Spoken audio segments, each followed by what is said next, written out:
McDonald's meets the Minecraft universe with one of 6 collectibles and your choice of a Big Mac or 10-piece McNuggets with spicy Nether Flame sauce. Now available with a Minecraft movie meal. At participating McDonald's for a limited time. A Minecraft movie only in theaters. Ryan Reynolds here from Mint Mobile. I don't know if you knew this, but anyone can get the same premium wireless for $15 a month plan that I've been enjoying. It's not just for celebrities. So do like I did and have one of your assistants switch you to Mint Mobile today.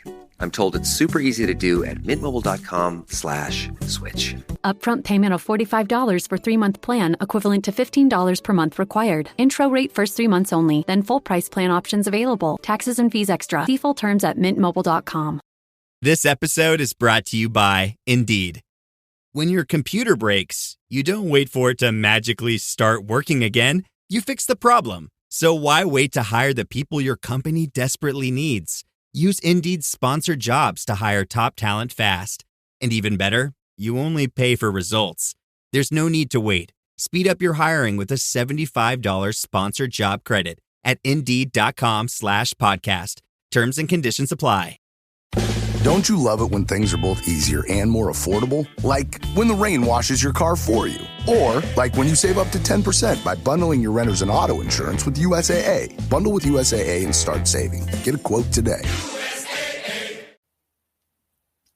Welcome back to Scanning Penguin Network, everyone. It is the evening of Wednesday, April 23rd, and after a few days off, we are back, and the season for the Penguins obviously ended last week. We had all our recaps on that.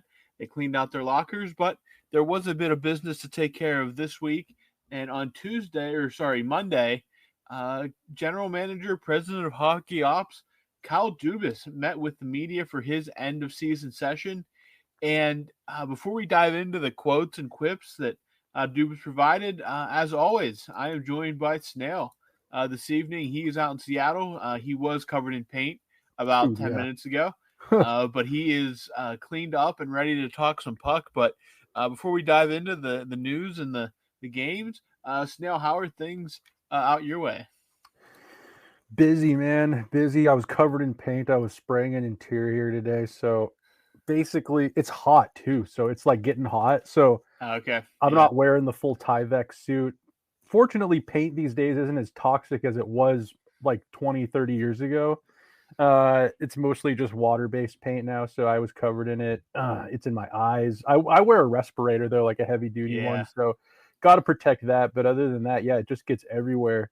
It's funny. I was kind of thinking about it, Robbie. You live in what might be one of the most pinnacle blue-collar parts of the country. Yeah. Pittsburgh, the greater Pittsburgh area, one of just the most iconic blue collar areas. And I am from Seattle, which is honestly kind of like the tech hub of the country, at least historically. It might be different now. You have Silicon Valley, and then I think everyone's moving to Texas now. But, historically speaking, Seattle was kind of the boom of the tech. And it's oddly enough, you're a college graduate and you work with computers and you live in Pennsylvania, in Western PA. I did not go to college and I work in the trades. Yeah, I guess it is kind of weird how that played out that I do work for an engineering company, so I do see kind of that side of it as well. But yeah, Snail doing the painting construction field out there in Seattle, which Seattle, obviously companies like Microsoft, Amazon, all those big major tech companies that are out there. Well, that's what you think of in Seattle, and definitely in the Rust Belt here in Johnstown, Pittsburgh area. We are steel. We were built by the steel industry, and still have that blue collar type work ethic with a lot of people here, even though jobs change and companies change. But yeah, definitely it is kind of ironic how you're out there in the quote unquote tech hub of America working a blue collar job, and I'm in the blue collar area working a tech job. So but yeah, it is kind of an interesting, odd, just a little bit ironic and funny. I used to give Garrett kind of crap about that too, because Garrett, like, I remember kind of joking with him, like, dude, have you ever even picked up a hammer before? And, but anyways, I I was thinking about that, and dude, been thinking about. Besides that, dude, Dubas, like you were alluding to, Yeah, he Kyle came Dubas, out and let's just say he didn't really like mince words. I thought he was very direct, and man, a lot to get into with that. And I'll let you kind of kick it off, but he did have some interesting quotes, and I believe one of them had to do with defecating in your hand. Yeah, very definitely an interesting uh, um, kind of a media session with Dubas here. One thing I like about Dubas is he kind of a straight shooter in terms of how he talks. Like he doesn't really, like you said, he doesn't mince many words, and sometimes that's what you need. Like that's what you need out of a general manager, and he definitely knows that he is. There is pressure in Pittsburgh, especially now. Like, okay, you got your reset.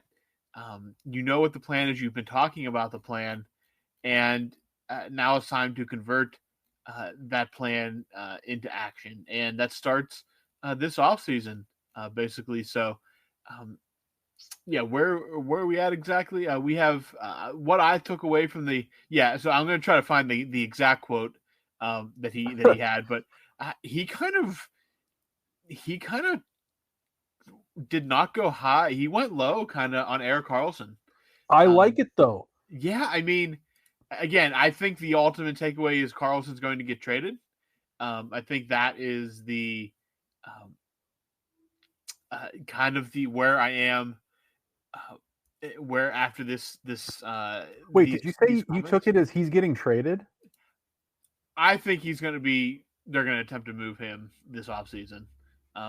I mean, he straight up he called him a polarizing figure. Like, I mean, that's God, he called him a polarizing figure. Like, yeah, I wish I had the whole quote pulled up because his quote on Karlsson. I mean, he didn't just have one quote on him. He kind of spoke quite a bit on Karlsson, and I took it as like, oh God, yeah, no, he said essentially that like Karlsson, his actions needed to match, or his words needed to match his actions, and that there was, as he proved all year, there was another level that he thought he could get to. Yeah. It's weird because, like, dude, as someone who, we're familiar before Karlsson came to Pittsburgh, it's not like none of us knew who he was. Like, it's not like everybody knew who Erik Karlsson was. He's a superstar. He was a superstar in the league. Like, he was Cale Makar before Cale Makar. Yeah, this is a guy that's going to the Hall of Fame. Like, he'll be a first ballot Hall of Famer. This is not a guy that you need to try to mold into something else. You know who Erik Karlsson is. He's a future Hall of Famer. Yeah, and here's the full quote. Give it to me. Yeah, he said, "Erik is and will forever be a polarizing figure. My view would be we expect him to be one of the people who pulls us from where we're at into contention. I had a long meeting with him. My push would be his actions have to match his ambition." Whoa. So my push would be his actions have to match his ambitions. He showed throughout the year that he has another level to him. Dubas went on to mention the Four Nations, how he played there. He had moments of great play with too many inconsistencies. We have to push him to get here. That's not something you say about like a future Hall of Famer. No, I mean that's kind of like a little bit of a pee-pee whack, honestly, if you ask me. Like, yeah, that's kind of like telling kind of a veteran guy that's been around for a long time, that's a Hall of Famer, that look, you want to win. You've been talking about you want the Stanley Cup on that's all he needs left on his mantle is a Stanley Cup victory. Really. Everywhere he's been, he's never been able to get over the hump. And, Erik Karlsson is polarizing because he has that very lackadaisical style. It's shinny hockey out there. It's pond hockey. He's always got a huge dip in. He's so skilled, though. I mean, we kind of dealt with that in Phil Kessel in a little bit. He had a little bit of that reputation. His was a little bit different in the sense that he was a coach killer. He was hard on coaches and stuff. But people doubted that you could win with Phil Kessel because of his attitude and the way he approached the game, didn't skate in the summers and stuff. Erik Karlsson, I think, takes much better care of his body. But his on ice, let's just say his on ice, like body language and demeanor sometimes doesn't match up with when you got people like Malkin and Sid and Letang who are just gamers, so competitive. You can see it. He wears that really well, that it almost looks like he doesn't care sometimes, but he does. He talks about wanting to win. Unfortunately, he's in a position where if he wants to win, I agree with Dubas. You're going to need him to pull the Penguins from where they're at. He needs to be a part of their success. If he wants to move on and get traded, dude, you're not going to just get traded with the way you played. Like, if it wasn't for the Four Nations, Robbie, wouldn't you agree that a lot of teams would probably be iffy on a guy like Karlsson with that price tag? Yeah, I mean, after his Four Nation performance, that's when kind of the smoke started to rise to some of these trade rumors that he had bumped up his trade value that much just from that 3 games that he played in that tournament. So I'm going to be interested to see what the market is for him this summer. I always thought the trade was going to be a summer trade just because of all the money and stuff that all needs to be sorted out. So yeah, I'm going to be interested to see what they do. I said at the end of the season, our end of season episode, our last one that we did for the Penguins' last game, I said if I had to pick between Letang and Karlsson on the roster next year, I would much prefer Erik Karlsson because if Letang would have been a better offensively this year, then I think I'd say something different. But Karlsson, when the offense is clicking with him, he's just doing stuff that you just don't see a normal defenseman do, even at his age now. Oh, absolutely. Letang was never his level offensively, but Letang has fell off such a cliff this year that, man, if you get rid of Karlsson, you better be out there shopping for something on that back end to help boost the offense. Or do you hope that Brunnicke just steps in? Man, you're asking Harrison Brunnicke to step in and replace a future Hall of Famer. Yeah, that's not going to happen. That's not even fair. Like, that's not even fair to put those expectations on the kid. I think you go out there and to shop hard. And that's another point that Dubas brought up. They're not going to be too active, I don't think, at least big time in the unrestricted free agent market this offseason. I think that's coming next season with the added cap bonus. Again, I think next year is going to be another long season for Penguins fans, unfortunately. But he said that trades are going to happen. He pretty much guaranteed that. So that'll be one thing to watch. And he's going to work the restricted free agent market. And we've talked about that. St. Louis' season was a massive success because of RFAs that they signed from Edmonton last year.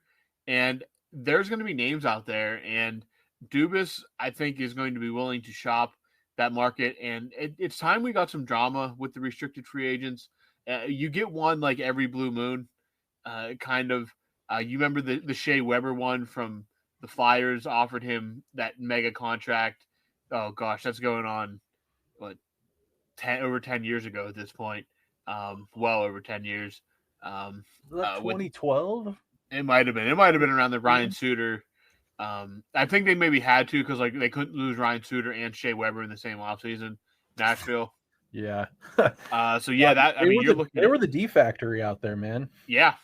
Yeah. So again, you had the Canadians tried to poach Sebastian Aho from the Carolina Hurricanes, and then the Carolina Hurricanes returned the favor by poaching Kotkaniemi.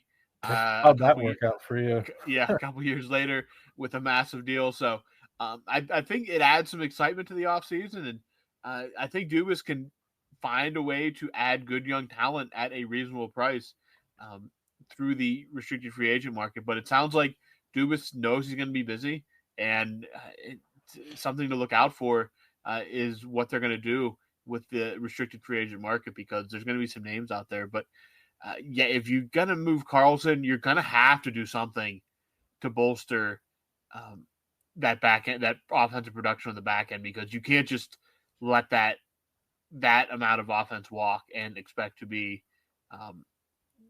even as good as bad as you were this year. It's good to even repeat that performance because a lot of offense you'd be losing. Dude, I want Carlson to work out in Pittsburgh. Like, I wouldn't mind Yeah. him being here and in trying to win here. I know he's polarizing, but dude, I feel like if you're Carlson, like, let's flip the coin here. Like, if you're Carlson, be like, dude, give me, if I'm a polarizing player, always have been, how I succeed. Why are you not setting me up? Get me a solid D partner. Like, give me a D partner that is like, go out and get me that guy, as opposed to trying to fill that hole with, God forbid, Ryan Graves or Ryan Shea. Oddly enough, Connor Timmons kind of worked out a little bit on his when they had Carlson playing his off side there. I thought that oddly enough kind of worked, but that's not something long term. No. I remember Carlson playing in San Jose really well with, I think his name is Jake Middleton. He's in the playoffs right now playing for Minnesota. Really good, rugged, stay at home, off the glass and out, but he's mobile, great defenseman, left shot. Mm-hmm. He also played with this kid, Mario Ferraro, there in San Jose, who's not the biggest guy, but he is a shutdown, stay at home defenseman. And he was stapled to his side for the majority of that year that he won the Norris, when they didn't even make the playoffs and he won the Norris.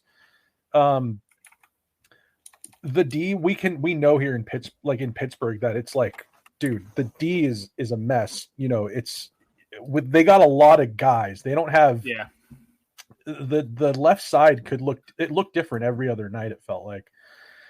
So if I'm Carlson, I mean, Robbie, you got to kind of like, do you see what I'm trying to say? Like, if you're Erik Karlsson and you're like, dude, you know what I can do, set me up with the guy. Like, go out there and get me a guy that is the way you look at me to provide offense and do what I do. I need someone on the other side that's going to be a steady Eddie, defensive-minded defenseman, and the Penguins just don't have a lot of those guys. They don't at all. You have Owen Pickering coming up. You're going to have Harrison Brunnicke pushing for the NHL, but you're going to need some experience on that back end. Man, if they could find a way to move Graves with as little pain as possible, that is a bigger victory than I think just about anything. But yeah, they're going to have to figure out something. The blue line, they're going to have to do something. It's bad. It was just more P.O. Joseph. No, I'm sorry. No. The great guy. These guys are all probably great guys, but like, I'm done with the P.O. Josephs, the Ryan Graves. He's out for a few games. There are some defensemen that I wouldn't mind having a roster spot for it, but they don't play every game.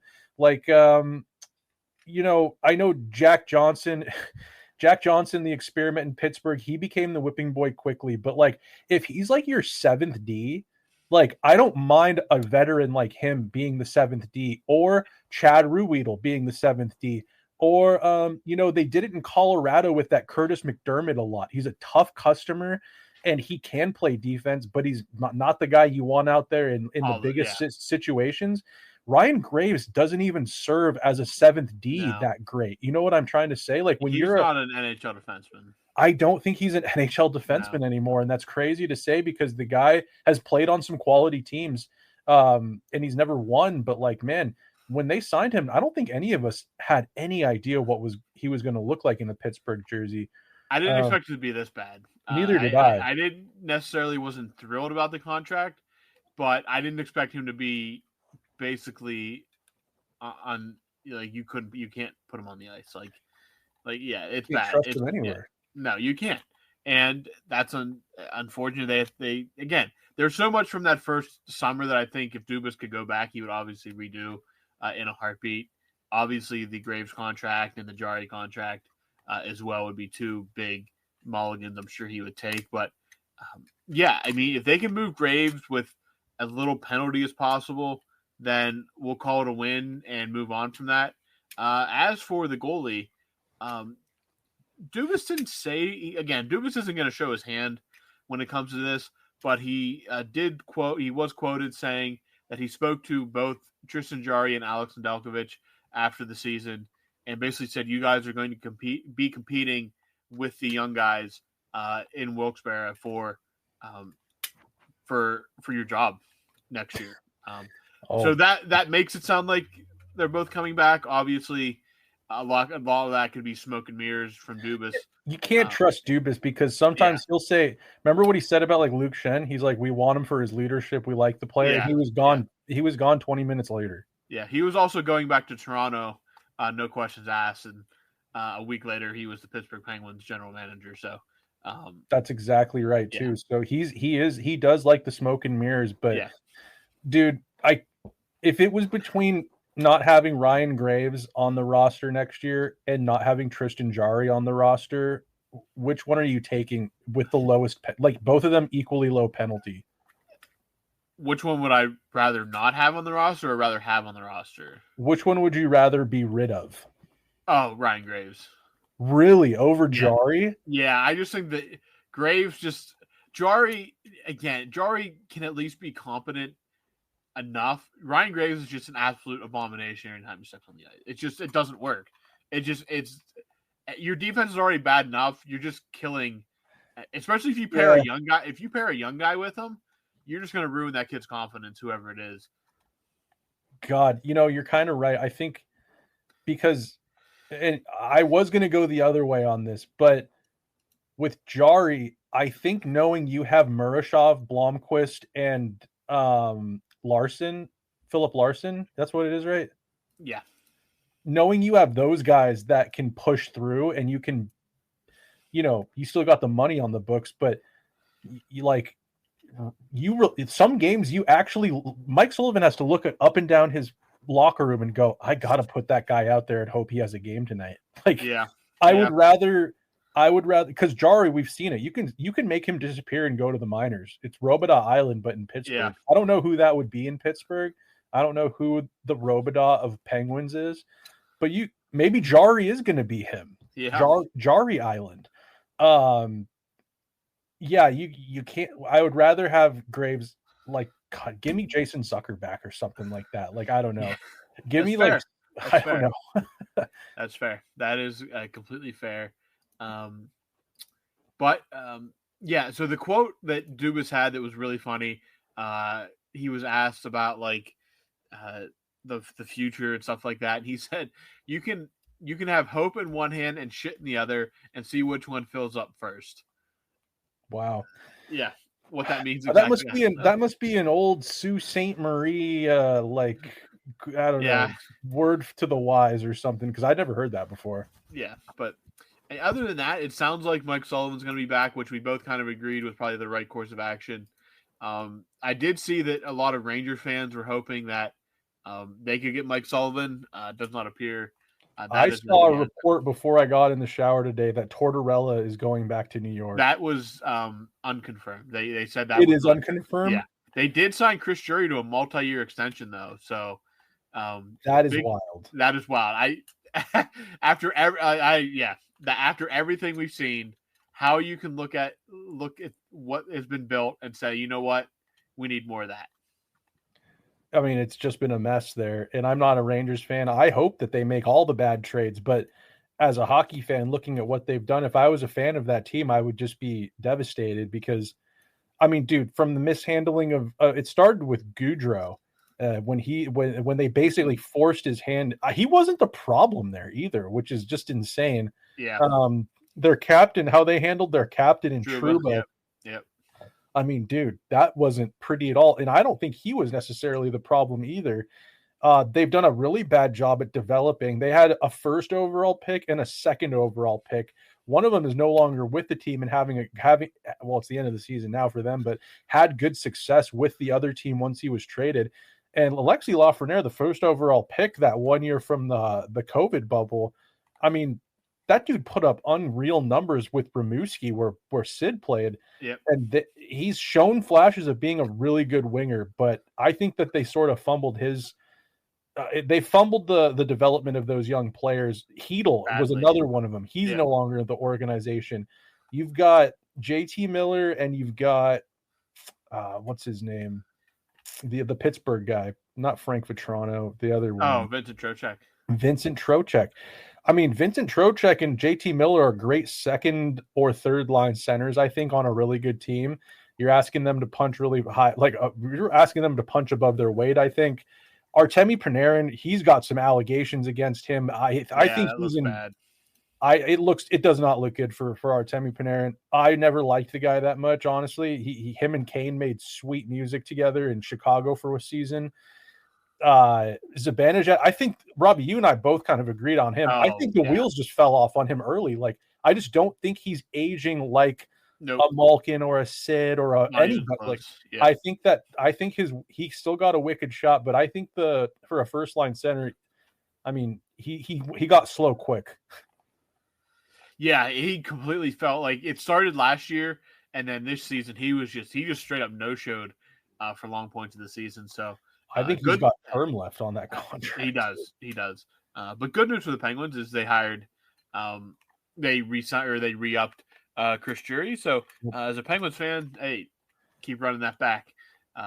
Has it been confirmed yet if we get their pick this year or not? No, they don't have to. Kyle Dubas confirmed that they don't have to let the Penguins know until 48 hours before the draft. So we might not know until end of June. Really? Well, man, it will be something if they got 2 first-round picks in the top 15. It could be the top. I think the lowest the Rangers can go is top or 12th. So they could have anywhere between. Well, theoretically they could have the first and second overall pick. I believe. That is wild stuff, man. That would be crazy. I wouldn't hate it, but I also saw San Jose is willing, if they get the first overall pick, they're willing to trade it. Wouldn't surprise me. I mean, a team that is looking to be good quickly would not shock me if they move that pick for help that's going to be ready like immediately.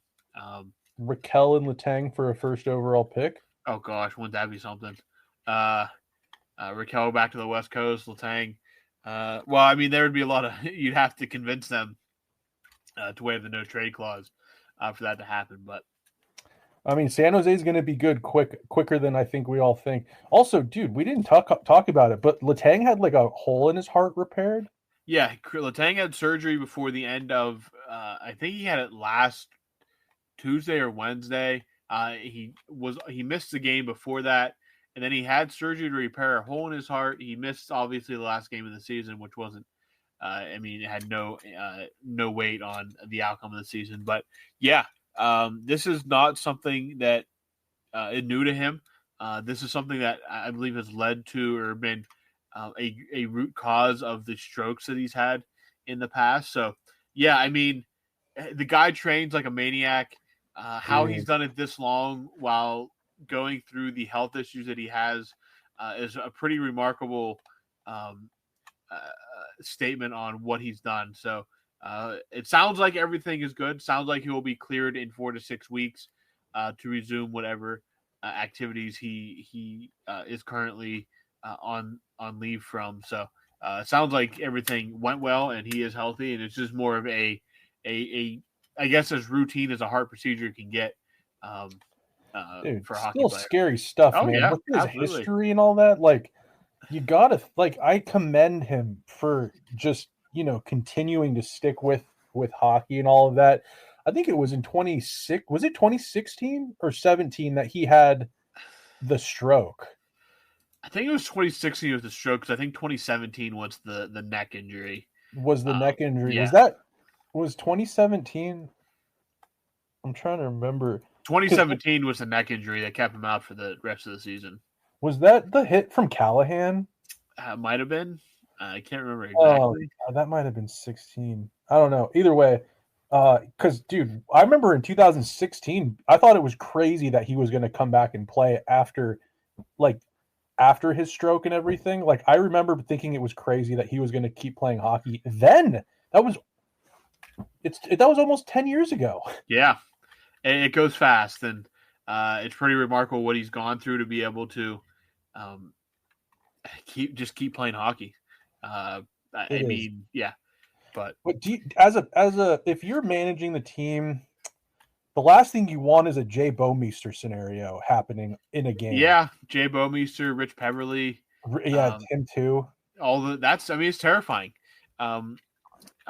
Thankfully, it's rare, but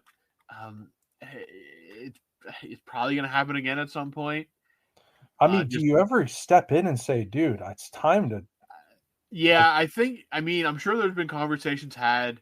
The problem is athletes are just kind of psycho. That's true. This is the only thing these guys have known basically their entire lives. Yeah, I think it's what keeps them going too. I mean, this is their life. This is what they do. This is the only thing they've really ever known is playing hockey. You see athletes all the time. Like, it's hard to retire because I think it's scary too. Like, not even from like a health standpoint for Letang. It's just like, what do I do when I step away? Like there's nothing. Like, my entire purpose is gone. That guy's an animal too. What do you find to channel that into? Like, that guy is a competitive. He's gonna need like the most intense possible hobby that you could possibly find. Like, Crosby's gonna be. I don't even want to know what Crosby's gonna be like when he no longer plays hockey. He's gonna be just showing up really fat. I hope he just gets. I hope that he just turns into a moose and he's like, he's been so strict about his life since he was probably like 9 years old. Like, it'd be awesome if he was just like, I love brown liquor and pizza. He's gonna just show up at every possible beer league game in Nova Scotia. Like, he's gonna play like 4 games a night. Like, he's just gonna rotate who he plays for. League ice hockey in Nova Scotia, middle of winter, just whatever beer they drink up there. I don't know, poutine on the bench. Yeah, I'd like it if he just kind of turned into just like, I don't know. It'll be crazy to see what he turns into because, man, have you seen like remember like Walt Kachuk? You see how big he got? Big. Yeah, he's big. That guy, he loves drinking beer now, and like probably eating like. I mean, who wouldn't like eating smoked meats and drinking beer for the? But even like Brett Hall, like Brett Hall's like significantly bigger. Is Brett Hall pickled from liquor? He might be. Like, I remember him during that Blues Cup run. Yeah, and he was like red like the entire time. Like, anytime you saw him, he was just like beet red and sweating and singing Gloria. Yeah, so he was smoking stogies. Oh yeah, taking shots and eating just pure beef. That's all he ate. Oh, smoked meats galore. Yeah. But as for Chris Letang, though, yeah, I mean, he's probably never going to willingly just hang him up. Like you said, athletes are kind of psychos like that. But if, as a normal person, part of me is like, and this is not selfishly like make the Karlsson trade dilemma easier. I'm not coming from that angle. But it's almost like, dude, like, don't you want to like chill? Yeah, I mean, I would think that after doing that my entire life, these guys are almost 40 years old. You'd want to just like go and sit on a secluded beach somewhere. Because they could buy a beach. Yeah, they could. And just not talk to, like, imagine just not having to wake up at 7 or 6 a.m. on like in middle of July to go to a gym and just do lunges for 2.5 hours. That seems like, and these guys just, they love it. And to me, that would be like, I just want to be like, just don't talk to me for like 6 months. Hilton brings you new ways to stay. With experiences that let you capture the glory days. Introducing the Graduate Hotels. Each inspired by local college towns, these stays are always original and never boring. Get in touch with traditions all across the country and enjoy a stay that's a class above the rest. Book at Graduate Hotels with Hilton Honors Points at Hilton.com. It's a win-win. Hilton, for the stay. Nigel here. Did you know the wise time to relieve allergies is at night? With Xyzal. And who better to explain than a wise owl like me? Your allergies won't take a hint when you're tired and ready for bed. Don't suffer the symptoms that bother your sleep. Take Xyzal 24-hour instead. It starts working fast and works while you sleep so you finally get much-needed rest. Then all the next day it's still going strong so you can feel your best. Be wise, all. Take Xyzal at night. Use as directed. Starts working in 45 minutes. Hey, it's Bill Simmons from the Bill Simmons Podcast. The NBA playoffs are here, and Michelob Ultra is getting you closer to the game than ever with courtside seats and more. Enter now at MichelobUltra.com/courtside. Michelob Ultra Superior Access Courtside 2024 to 2025 sweepstakes. No purchase necessary. Open to U.S. residents 21 or older. Ends on July 1st, 2025. Multiple entry periods. Visit michelobultra.com/superior access/courtside for free entry deadlines and official rules. Message and data rates may apply. Void where prohibited. Vitamin Water was born in New York because New Yorkers wanted more flavor to pair with all the amazing food in the city. You can have the best meal in the world here, if you can get a reservation. Vitamin Water is so New York, its 3 favorite cheeses are chopped cheese, bacon, egg, and cheese, and a slice of cheese pizza. We know where to get the best sushi in the city, and best nachos, and best bagels, and best... You get it. And you can find food trucks better than 5-star restaurants. Drink Vitamin Water. It's from New York. Yeah, I don't know. In case of emergency, break glass and call me at this number. Dude, yeah, because we're normal people. They're not. But yeah, geez. man, I don't know. It'll be really interesting to see what happens. I hope for Letang's sake he is healthy and he can keep doing what he loves to do. But also at the same time, I'm like, man, I would be chilling if I were you. Obviously, he's going to be cleared in 4 to 6 weeks. So it's like you said, it was a routine thing. It's not like he had another stroke or something like that. Probably a different tone if we're talking about that. Yeah. But man, that said, Carlson, Letang, shitting in one hand, hope in the other. It's going to be a busy offseason for Dubas and company. Did he say that Sid was grumpy? Or maybe that was someone that said, I heard something about Sid being kind of grumpy in his exit meeting. Sid's also almost 38 too, so he's probably grouchy and grumpy all the time. He also, I saw he was playing. The season's over and he's skating with like injured players in Cranberry. I mean, the dude again. They don't stop. These dudes do not stop. I would take if I was a pro athlete, this is why I'm not. I would take the Phil Kessel approach. I put the skates away. I mean, logically, he had the best idea. I mean, he played more games in a row than anybody in history. 3 cups. 3. Oh yeah, he did win. That's right. I forgot about the Vegas one. Yeah, he was a 3 4th Stanley Cups. Cups. Vegas. 3 Stanley Cups. 450 goals or something like that. Yeah, something like that. And you're beloved. Like, I mean, you're not even like he skated maybe 5 times this summer. He said, and that was probably a lie to keep the Toronto media off of him. Probably, absolutely, but. All right, so that is basically the Penguins catching up on what happened in Penguins world. Wilkes-Barre did lose their opening playoff game as well, so they have to win their next 2 to stay alive. They have a best-of-3 series to open the playoffs, but that is that. But let's talk about the Stanley Cup playoffs. By the time you listen to this, 6 series will be 2 games in. 1 series will be a single game in. And another series will have 3 games in. And let's run through them here real quick. Starting in the West here, Winnipeg, 2-0 lead over St. Louis. Snail, any quick thoughts on this one? I think it's I think St. Louis has fought well. It just Winnipeg, when they get rolling, that's a good hockey team. My quickest thought was, I don't know if like game 1, I thought Hellebuck looked shaky, and I was like, oh boy. He did. Yeah, I mean, I think he gave up a goal really early, and he didn't look good in game 1. I think he gave up 3 goals total. But yeah, absolutely. As soon as he stepped on the ice, I'm like, man, he's got a lot of doubters to prove wrong, but they're still up 2-0. Yeah, but he regained form. I thought he looked good in the next game. I think that Mark Scheifele is better in this series than he's been in any playoff. Scheifele's look good. Kyle Connor's a real deal too.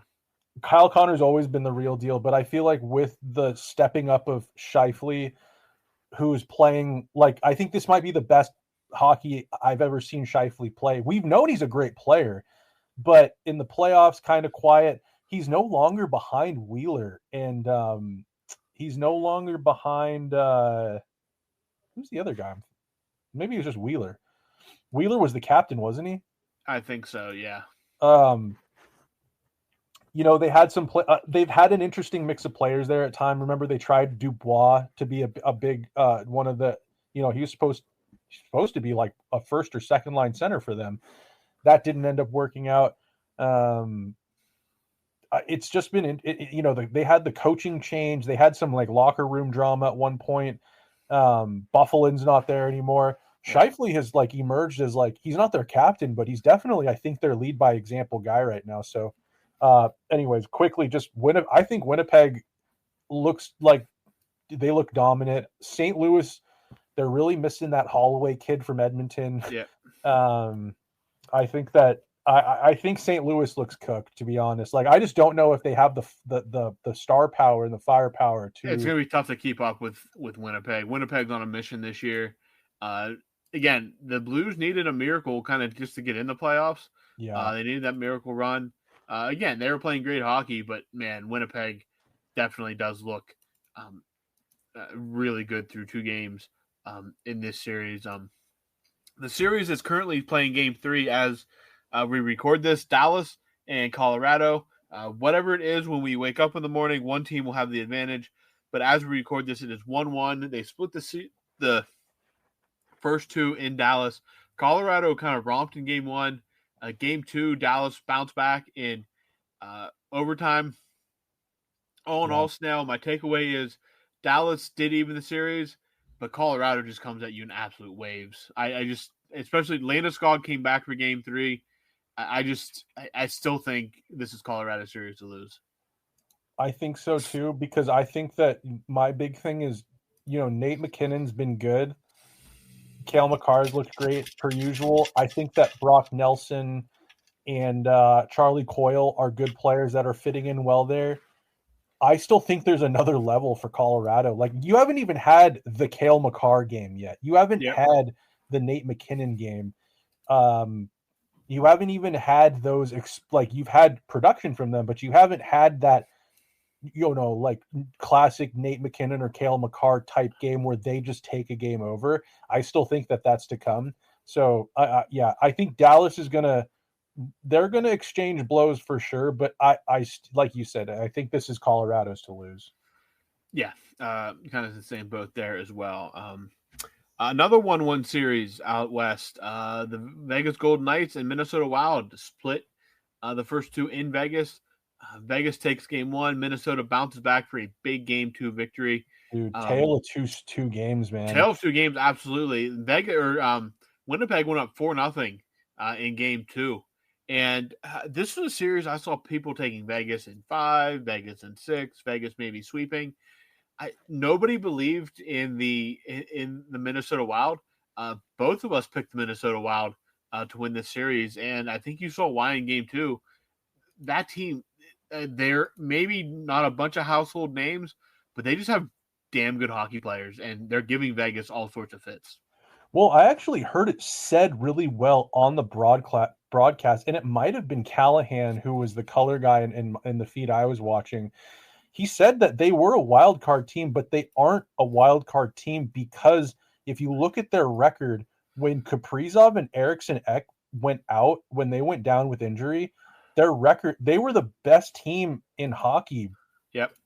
And Kaprizov was basically like people were putting the house on him winning the Hart Trophy.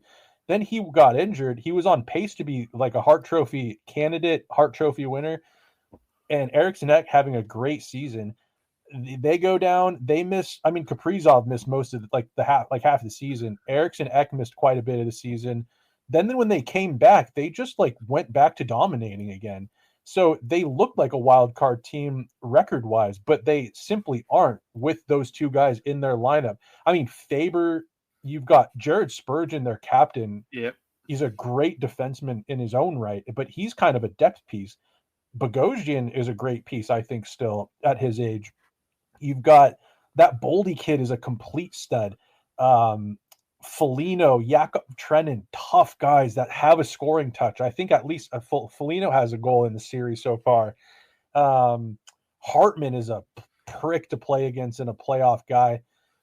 Dude, yeah, this team is not a wild card team, and I think they're going to give Vegas. I think they're going to give them. It's going to be a close series. That's why I had them. I think I had them in 7. Yeah, I had them in 7 too. I think we both had. We had them in 7 games. So I mean, everybody kind of ignored that. Like you said, Minnesota was a top team in the NHL before they were just completely decimated by injuries. Vegas, we know Vegas is good. Vegas is kind of that team now. Quietly great all the Yeah, time. Yeah, just get us to the playoffs. We'll do our business then. But it's a tough matchup with Minnesota, and I think it's going to be a long series. And yeah, I still like my pick there. The final West Series, Game 2 currently in action, and Game 1 an absolute circus of a hockey game. Oh my God. This is L.A. and Edmonton. L.A. got out absolutely they were shot off like a rocket to start Game 1, and they jumped out to a big lead. Stuart Skinner didn't put his gear on. Yeah, I mean, that was always kind of is Stuart Skinner going to do enough to keep Edmonton in the series? But Edmonton's going to score a lot of goals. They scored 5. They tied it late on a Connor McDavid goal with about a minute left, but Philip Deneau scored with about 30 seconds left then to give LA the 6-5 victory. So 11 goals in Game 1. And as we record this, they are in Game 2 early on. LA already has a 1-0 lead in Game 2. But another series where we both went with the Kings. It feels like it's the Kings' year to finally get over that hump in Edmonton. And Game 1, I wasn't expecting an 11-goal contest because once LA gets a lead, they can kind of shut it down. Yeah. But it's tough to shut down the Oilers, and just a goal bonanza in Game 1 that LA wins. Dude, Connor McDavid put that. Like, how many times have we said that in his career that Connor McDavid put his team on his back? He made it happen. It was insane to see. Like, he's truly like incredible to watch. Yeah, absolutely insane. He does all the work for the Perry goal. He does all the work for the Hyman goal. And then he goes and he ties the game with that. He dances through 4 people, and there's the 5-hole, but it's barely the 5-hole. There's probably like a sideways puck size like hole in Darcy Kemper's pads, and he tucks it in there. I was a little bit stressed because I had the Kings sweeping Edmonton, and when I saw Connor McDavid must listen to the pod, he heard that was personal against me. So anyways, I thought that was an incredible game to watch. That is classic first round NHL playoff like madness. Yeah. So by the time you guys listen to this on Thursday morning, that series will be 2 games in, whether it's a Kings 2-0 lead or an Edmonton win in Game 2 to tie it up remains to be seen. But to the East, where Toronto is up 2-0 on Ottawa, and it is a 2-0 series lead. Not saying that that's unexpected, but it has not exactly been super comfortable for the Maple Leafs. Game 1, they pulled away. Game 2, Ottawa, they were down 2-0, could have folded on the road, but credit to the Senators. They battled back and forced overtime, but in the end, it was future Penguin forever, Max Domi, getting the overtime winner to make it a 2-0 series lead for Toronto. And I think Ottawa still has to fight, but it's going to be an uphill battle to win 4 or 5 against Toronto. Well, historically, it's not been that hard to upset the Maple Leafs. I think this is the first time the Maple Leafs have had a 2-0 lead in a playoff series, or in the first round, since like 2002. Since Travis Green was probably playing and not coaching. Yeah. And Berube was playing and not coaching. I don't know. Part of me thinks that this Toronto team just looks different. They feel different. They look like they're not the chokers of old. But they're going back to Canada, man. Like, they're going back to their home barn in Ottawa. I mean, there's 2 series that I remember happening in front of my eyes. You remember the Boston series where they came? I don't know if the series was they were down 3-1 or not, but you're talking Boston, Ottawa, or Boston, Toronto? No, Boston, Toronto, where Boston comes back and they score like 3 goals and win the series. Oh yeah, that was 2013, I believe. Yeah, it was. And then there was that against the Habs. They were up like 3-1 against the Habs, and then the Habs went to the Stanley Cup final that year. I believe that was the Dale Weiss year.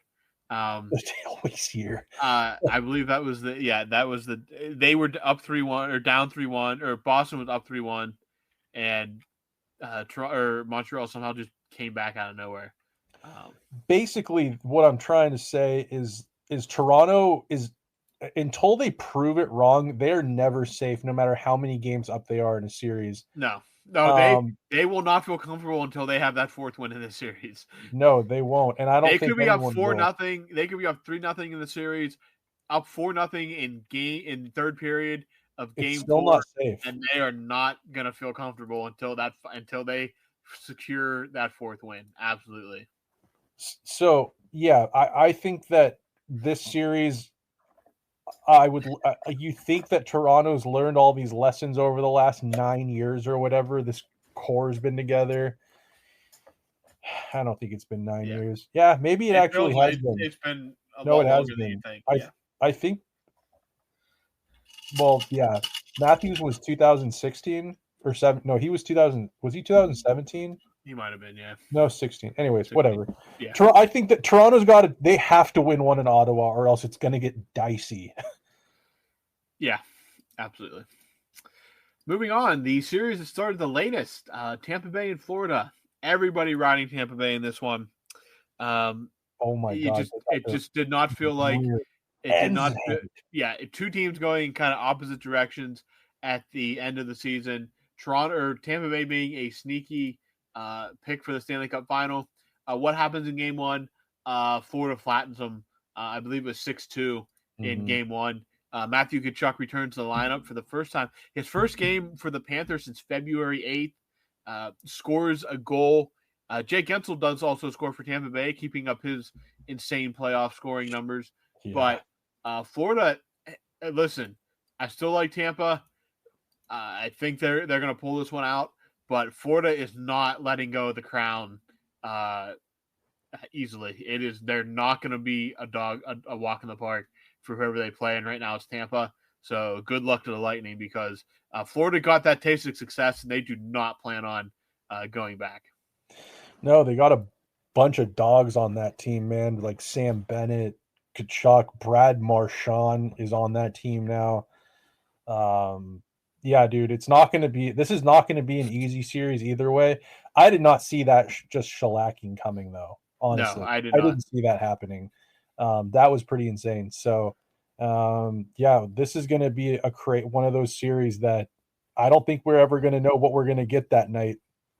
But I still stand by the Tampa Bay Lightning winning. I think I had them in 5, so just 4 quick wins for Tampa. Yeah, that's it. That's it. Against a team that just will not die. Yeah, they will not die. They're a cockroach. All right. The series that had Game 2, as it wrapped up as we started recording this episode, Washington goes up 2-0 on Montreal. Credit Montreal has not made it easy on this Washington team. Can't say that it's a surprise result that we have right now, but Montreal, those games in Bell Center are going to be wild. It is. And part of me wonders if they, you'd think it would work against the Caps, but Ovi might just love it. Oh, I think Ovechkin's loving every second of this. Dude, did you see that overtime goal? Yeah. Oh, dude, I didn't realize that was his first overtime winner ever. I didn't either. Playoffs. You'd think he would have had one of those in all those years. Crosby had a drought for the longest time too, until 2017. Oh, really? Yeah, until that game winner against Tampa Bay in 2017. That was. But when they said that just seems he scored over. He's by the time he retires, he's score over 1,000 career goals between the playoffs and regular season, and for that to be the first time he ever in 20 years scored a playoff overtime winner. It's not like they've been a rare postseason entrant. Like they've been there very frequently. That be the first. It just shows you how much of a variable playoff overtime is. Like literally anybody can score. It just takes one bounce. Colin Blackwell scored an overtime winner for Dallas. Yeah. But no offense to Colin Blackwell, but no. I mean, he has one more playoff overtime goal than I'll ever have. He does. He has the same amount as Ovechkin. Yeah, which is like when he tells his kids, I tied Ovechkin in one category, assuming Ovechkin never scored another playoff overtime winner. Yeah, Blackwell might get another one. You never know. You never know. And let's go to this series. I just want this. I will not watch this series. More about Are you talking about the Carolina New Jersey series? Yes. It's just Are you just boycotting the series outright? Yeah, I just think that Jersey should have they should just shake hands and say, you know what, we'll just they threw their best at them in game 2. I think they knew they needed to win one of those 2 games in Carolina, and they threw everything they had at Carolina in game 2, and Carolina did not budge. They won 2-1. Outside of them taking both in Jersey, this series to me, I said it was 5 from the beginning. Carolina is just a better hockey team. That's all there really is to it. And really, in reality, even like I know we factor in the Jack Hughes effect here. Okay, maybe Jack Hughes gets you another win. Carolina is just flat out the better hockey team here. Yeah, I think that they're better coached. No knock to Sheldon Keefe, but I just think that Brind'Amour is a hell of a coach in his own right, and he's got this is Keefe's first year in New Jersey. Brind'Amour, they've been knocking at the door for years now. Freddie's healthy, he's in net, and he's stopping pucks. He puts his gear on every night. He's healthy. Stankoven has been a great piece for the type of team and the type of coach that Brind'Amour is. We've talked about that. Besides Jarvis has been kind of like a, like the kind of fancy new toy in Carolina. But we forget, I mean, they still have Svechnikov, they still have Aho, they've still got Jordan Stahl, who can still play, and he's a great third line center, shutdown kind of guy. He could chip in offensively. Their special teams are good, their penalty kill and power play are good. Like, yeah, they are just a better team. Markstrom too, like, I don't know if he's still hurt. Is he maybe hurt? I don't know. Markstrom looks shaky too. Yeah, I mean, nothing against Markstrom. It's just he's kind of up against the wall here. I kind of thought like maybe I had Carolina winning in 5 because I thought Markstrom might steal them a game. Yeah, I thought so too, but I think they're gonna have a game where they just straight up outscore Carolina. Carolina, type, but Carolina, you need Jack Hughes for that. Yeah, and Luke Hughes is out too. Yeah, the thing is with Carolina, if you let them get the lead, they're just so hard to pull back from. Yeah, that's they really play keep away. They're an annoying team, man. They are. They're very annoying. But all right, that is all 8 series as they stand as of this recording. Obviously, there's games throughout the week, and they're going to be busy into next week with these first round series. But I mean, overall, I've been entertained. That's all I can really say for the most part, outside of just being spitting mad that Carolina and New Jersey are playing each other. Yeah. Let's wrap that one up. Yeah. So would it be Canes versus Washington or Montreal? Yeah. So it's looking like it might be Canes Caps. As of right now, yeah, both series are 2-0 in favor of the team that we all thought was the favorite in the series. They would track to each other should they both advance, which it's looking like they will. Oh, Lord. Well, it's not over till the fat lady sings. It is not. It is not. But maybe that's a Sault Ste. Marie saying as well. That's all I really got. That's all I got too, man. This has been a pretty good first round. I'm pretty pleasantly not surprised. I am pleased with the way things are going and these matchups we got. I'm probably going to, once we hop off of here, go tune into Colorado and Dallas because I think that's been the pinnacle series. Yeah, I think that's been the best series, I'd say, in terms of entertainment value so far. But LA and Edmonton's one I had an eye on as well, just because I kind of want to see those two teams go at it. They've been going at it for 4 years now, so. Yeah, for sure, man. That's a good one too. McDavid and Draisaitl, Corey Perry is one of my favorite hockey players. Yeah. Great. It's just good. It's good cinema out there. Yeah, so I will put a bow on that then. So as for the future episodes here, me and Snail will get together and see maybe a mailbag next week, maybe 2 mailbags next week as we continue wrapping up the Penguin season. Let these first round series get a little more season, so we have more to talk about. But For if sure. Snell has nothing else, I have Sure. nothing else. He's saying no. So for Snell, I'm Robbie. We'll talk to you guys here in the near future.